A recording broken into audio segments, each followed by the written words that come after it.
Hello student, yesterday I discussed about phobic disorder or phobia, and yesterday I discussed agoraphobia, social phobia and specific phobia. So today I will start from the etiological factors of phobia.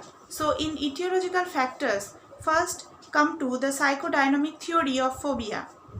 As discussed in the etiology of anxiety disorder, anxiety is usually dealt with the defense mechanism of repression. When repression fails to function adequately, other secondary defense mechanism of ego come into action. In phobia, this secondary defense mechanism is displacement. By using displacement, anxiety is transferred from a really dangerous or frightening object to a neutral object.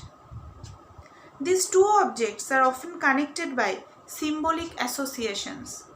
The neutral object chosen unconsciously is the one which can be easily avoided in day-to-day life.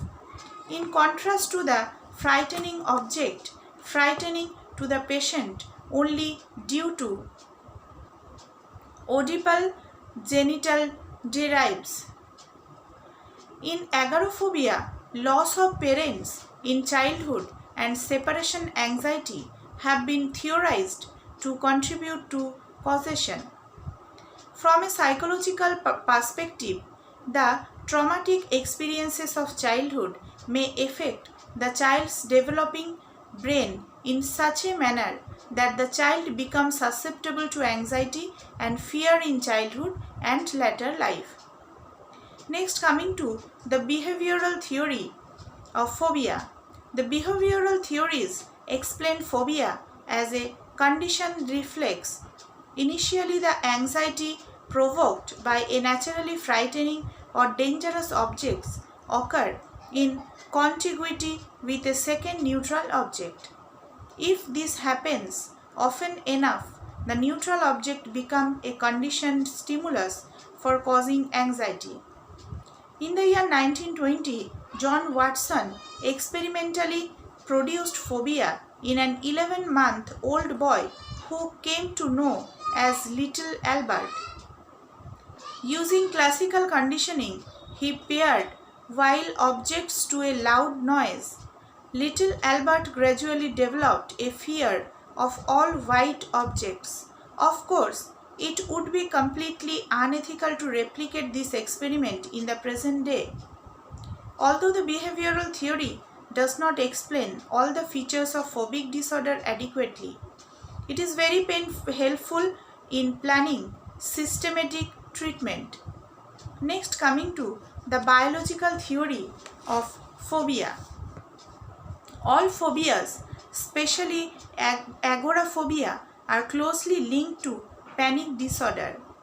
It has been suggested that probably the biological models of panic apply to phobias too. However, the evidence for this view is not strong at present, except for the importance of genetic factors in specific phobias of blood injury type. There is also some evidence for the presence of familial factor in social phobias. Next, coming to the treatment of phobia. Most patients with phobic disorder rely on avoidance to manage their fears and anxieties. As long as they find ways to limit their lives within the limitation imposed by phobias, they experience little, if any, anxiety.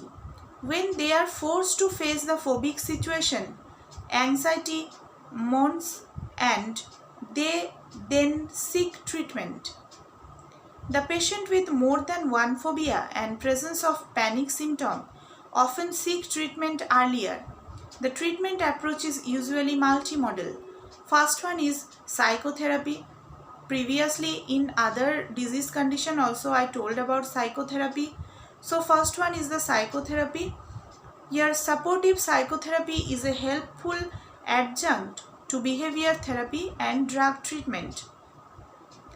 As stated earlier, the cognitive behavior therapy can be used to break the anxiety patterns in phobic disorder.